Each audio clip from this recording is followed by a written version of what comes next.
Jauh sebelum Nabi Adam menginjakkan kaki di bumi, tempat yang kita tinggali saat ini pernah dikuasai oleh 8 kerajaan megah yang kini musnah tanpa sisa. Bumi kala itu bukanlah tempat yang sunyi, melainkan sebuah dunia yang dipenuhi oleh kekuatan kosmik yang luar biasa, dikuasai oleh bangsa yang diciptakan dari nyala api yang sangat panas. Sebelum manusia diciptakan dari tanah, Allah Subhanahu wa Ta'ala telah menciptakan bangsa jin dari api yang menyala-nyala. Mereka diberikan kebebasan, akal pikiran, dan kekuatan fisik yang jauh melampaui batas kemampuan manusia. Selama jutaan tahun, mereka berkembang biak dan membangun peradaban mereka sendiri di atas bumi yang subur ini. Seiring berjalannya waktu, bangsa jin mulai terpecah ke dalam kelompok-kelompok besar berdasarkan kekuatan dan wilayah kekuasaan mereka. Dari perpecahan inilah lahir 8 kerajaan raksasa yang sangat kuat. Masing-masing kerajaan dipimpin oleh Raja Jin yang sakti, menguasai teknologi magis purba yang tidak pernah bisa dibayangkan oleh manusia. Kerajaan pertama yang berdiri dengan megah dinamakan Ar-Ruman. Kerajaan ini terkenal karena menguasai rahasia energi kristal merah yang mengalir di dalam perut bumi. Dengan energi ini, mereka mampu membangun menara-menara pencakar langit yang berkilauan, memancarkan cahaya merah yang mendominasi cakrawala. Dipimpin oleh seorang raja yang sangat tamak dan kuat, kerajaan Ar-Ruman mulai memandang rendah kerajaan-kerajaan lainnya. Kesombongan mulai tumbuh subur di hati para penduduknya.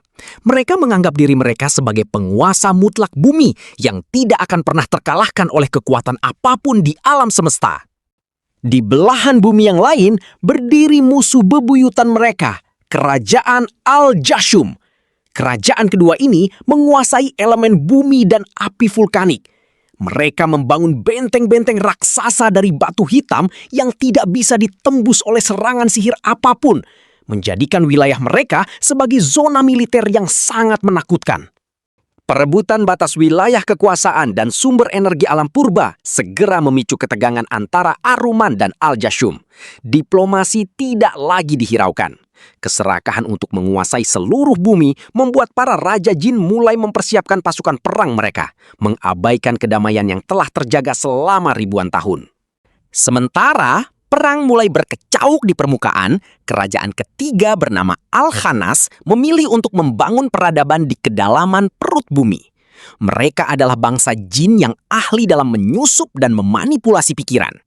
Dari kegelapan gua-gua raksasa, mereka merencanakan skenario untuk mengadu domba kerajaan di permukaan agar saling menghancurkan. Di wilayah belantara yang belum terjamah, berkuasalah kerajaan Al-Ghul. Mereka menguasai sihir alam liar dan makhluk-makhluk purba yang mengerikan. Kerajaan keempat ini tidak peduli pada teknologi kristal maupun batu, melainkan pada kekuatan murni dari kegelapan hutan yang misterius, memangsa siapa saja yang berani melintasi batas wilayah mereka. Di samudra luas yang menutupi sebagian besar bumi purba, berdiri Kerajaan Al-Marid. Mereka adalah bangsa jin air yang memiliki kekuatan untuk mengendalikan badai laut dan tsunami. Istana mereka yang mengapung di atas samudra menjadi simbol keangkuhan mereka atas wilayah air, mengisolasi diri dari konflik daratan namun tetap bersiap untuk menyerang. Sebelum kehancuran melanda, bumi purba sebenarnya berada pada puncak kemakmuran ekonomi yang luar biasa. Perdagangan antar kerajaan berjalan dengan melimpahnya emas dan permata.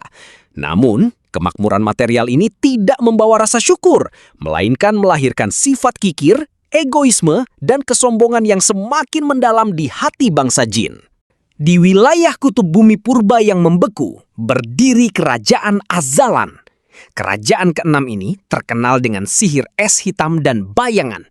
Mereka hidup dalam keheningan yang dingin, memendam kebencian mendalam terhadap kehangatan kerajaan tengah, dan terus mencari cara untuk memperluas musim dingin abadi ke seluruh penjuru bumi. Dan yang terakhir, kerajaan ke-8 sekaligus yang paling kuat dan kejam di antara semuanya, Kerajaan Al-Ifrit. Mereka mendiami lembah belerang yang panas dan memiliki kekuatan fisik serta sihir penghancur yang tidak tertandingi. Keangkuhan mereka melampaui batas, menganggap bahwa tidak ada satupun kekuatan di alam semesta yang mampu tunduk kepada mereka. Raja dari kerajaan Al-Ifrit mulai menjalankan rencana liciknya. Ia mengirimkan utusan ke berbagai kerajaan untuk menyebarkan fitnah dan hasutan. Dengan kelicikan yang luar biasa, ia memprovokasi raja-raja lain agar saling mencurigai, memicu sumbu ledak perang global yang akan segera mengubah bumi menjadi neraka dunia. Perang yang ditakutkan akhirnya pecah secara serentak di seluruh penjuru bumi. 8 kerajaan raksasa saling mengerahkan seluruh kekuatan militer dan sihir pemusnah massal mereka. Langit berguncang dan bumi retak akibat ledakan-ledakan energi sihir yang tak terkendali, menandai dimulainya akhir dari peradaban mereka. Dampak dari perang dahsyat ini sungguh mengerikan. Ekosistem bumi purba yang dulunya hijau dan indah kini hancur lebur. Atmosfer bumi dipenuhi oleh debu vulkanik dan gas beracun hasil dari senjata sihir yang mereka gunakan. Sungai-sungai berubah menjadi aliran darah dan belerang yang mematikan. Keserakahan bangsa jin tidak hanya menghancurkan diri mereka sendiri, tapi juga membawa kesengsaraan bagi makhluk hidup lainnya. Hewan-hewan purba raksasa yang tidak berdosa yang mendiami bumi kala itu harus punah secara massal karena kehilangan habitat dan keracunan lingkungan. Bumi berada di ambang kehancuran total. Melihat kerusakan moral dan fisik yang telah melampaui batas di atas bumi, Allah Subhanahu wa Ta'ala tidak membiarkan kezoliman ini terus berlanjut. Peringatan demi peringatan yang diabaikan oleh bangsa jin kini telah berubah menjadi ketetapan takdir. Waktu bagi keadilan langit untuk ditegakkan telah tiba. Maka diperintahkanlah pasukan malaikat yang dipimpin oleh Azazil yang pada masa itu masih menjadi hamba yang sangat taat sebelum kesombongan meruntuhkannya. Pasukan malaikat ditugaskan untuk turun ke bumi guna membersihkan kekacauan dan menghukum bangsa jin yang telah melampaui batas dalam berbuat kerusakan. Pertempuran kosmik yang belum pernah terjadi sebelumnya pun pecah di bumi. Kekuatan sihir api bangsa jin yang mereka banggakan tidak ada apa-apanya di hadapan kekuatan cahaya suci para malaikat. Satu demi satu pasukan pemberontak jin bertumbangan, menyadari bahwa kesombongan mereka tidak berarti apa-apa di hadapan takdir ilahi. Kerajaan pertama, Aruman yang sombong dengan teknologi kristalnya runtuh seketika. Istana kristal mereka yang megah hancur berkeping-keping diterpa badai yang dikirim dari langit. Terkubur jauh di bawah pasir gurun yang panas, menghapus seluruh jejak kejayaan mereka dalam sekejap mata. Kerajaan kedua, Al-Jashum, hancur ketika gunung berapi yang menjadi pertahanan mereka meledak dengan kekuatan yang luar biasa dahsyat. Bumi terbelah, menelan seluruh benteng batu hitam dan para prajuritnya ke dalam dasar kerak bumi yang panas, memusnahkan peradaban mereka tanpa sisa. Kerajaan bawah tanah Al-Khanas runtuh menimbun diri mereka sendiri akibat gempa bumi dahsyat yang mengguncang fondasi bumi.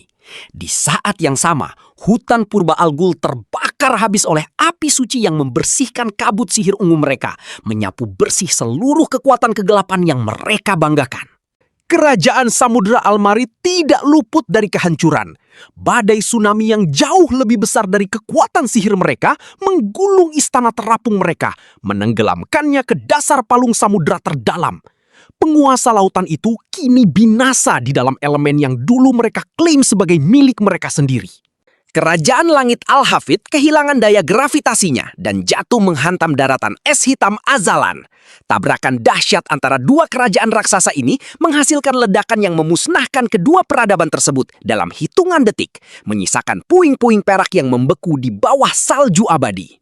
Dan akhirnya, kerajaan ke-8, Al-Ifrit, yang menjadi otak dari segala kerusakan ini ditaklukkan sepenuhnya. Sang Raja Ifrit yang sombong dirantai dengan rantai cahaya di dasar jurang yang paling dalam.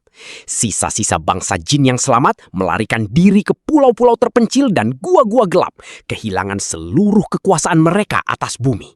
Setelah kehancuran total 8 kerajaan tersebut, bumi memasuki fase kesunyian yang panjang. Tidak ada lagi peperangan, tidak ada lagi jeritan keangkuhan, dan tidak ada lagi kilatan sihir yang merusak alam. Bumi menjadi sunyi senyap, bersiap untuk lembaran baru sejarah yang akan segera ditulis oleh pencipta semesta alam. Berabad-abad berlalu, bumi perlahan dipulihkan kembali ke keadaan semula yang sangat indah. Air yang jernih kembali mengalir, tumbuhan hijau mulai tumbuh subur, dan udara menjadi bersih kembali. Semua ini dipersiapkan untuk menyambut makhluk baru yang akan mengemban amanah besar sebagai khalifah di bumi, Nabi Adam alaihi salam. Kisah tentang musnahnya 8 kerajaan raksasa bangsa jin sebelum penciptaan Adam bukanlah sekadar dongeng pengantar tidur. Kisah ini adalah cermin bagi kita, anak cucu Adam. Keserakahan, kesombongan, dan kerusakan yang kita lakukan di bumi hari ini bisa membawa kita pada nasib yang sama seperti bangsa jin purba. Mari kita jaga bumi ini dengan iman dan tanggung jawab sebelum takdir sejarah terulang kembali.